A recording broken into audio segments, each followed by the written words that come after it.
Mike here with Artbeads, and I have Nick Regine in the house, Professor of Crystal from Swarovski. Welcome, Nick.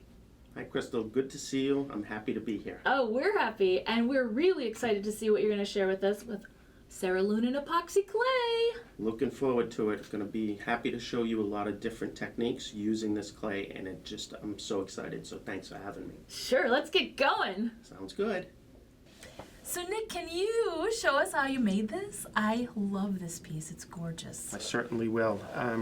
One of the questions that customers always ask me is how that they can work with chatons and fancy stones and not have a finding that's created. So what I have here is the Cerulean epoxy. It comes in 8 different colors. What you do is you take the cerulean clay, and I'm going to cut off equal parts of the clay. So I'm going to kind of eyeball this. And you're here. using white for this project, right? Yeah, and I think it'll show up great with the color crystals that I have in front of me. So I'm going to move this out of the way. Thank you. And so I'm going to take equal parts of the clay, and I'm going to mix this together. So Nick, how long have you been mixing that? For about 4 minutes, so it's really blended well. You can see that it's a consistent white. So I'm going to break off a little bit of this cerulean here, and I'm going to place it into the cavity of the pendant. So I'm just going to smooth this into there, kind of make this uniformed.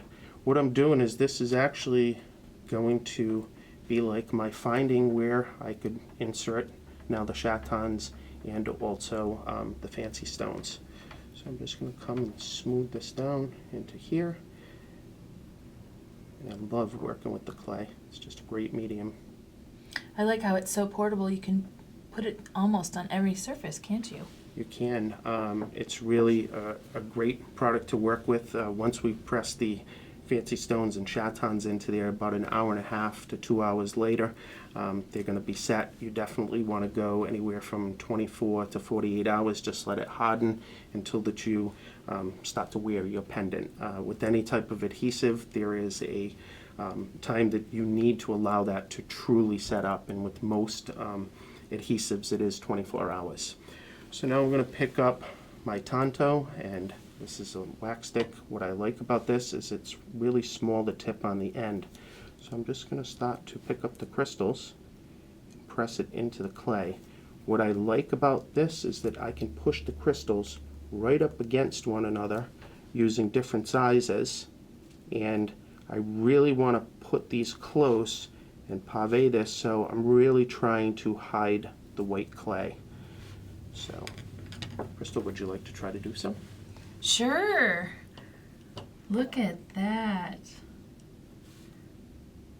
This is one of my favorite techniques, I think, of all time. And one of the things, Nick, tell me if you agree, I've noticed I tend to go towards the large crystals. I love the large ones, but the more you fill in the blanks around the large ones with the small ones, it looks fancier. It does, and you noticed on the pendant that I did, I really pushed those crystals up against one another, and you're trying to hide the clay as much as possible. You really just want that clay to act as a medium to hold the crystal in place. And it's great where you can add a fancy stone, or you can add chatons, any type. You could put cup chain inside of there, so it's just really a great product to work with.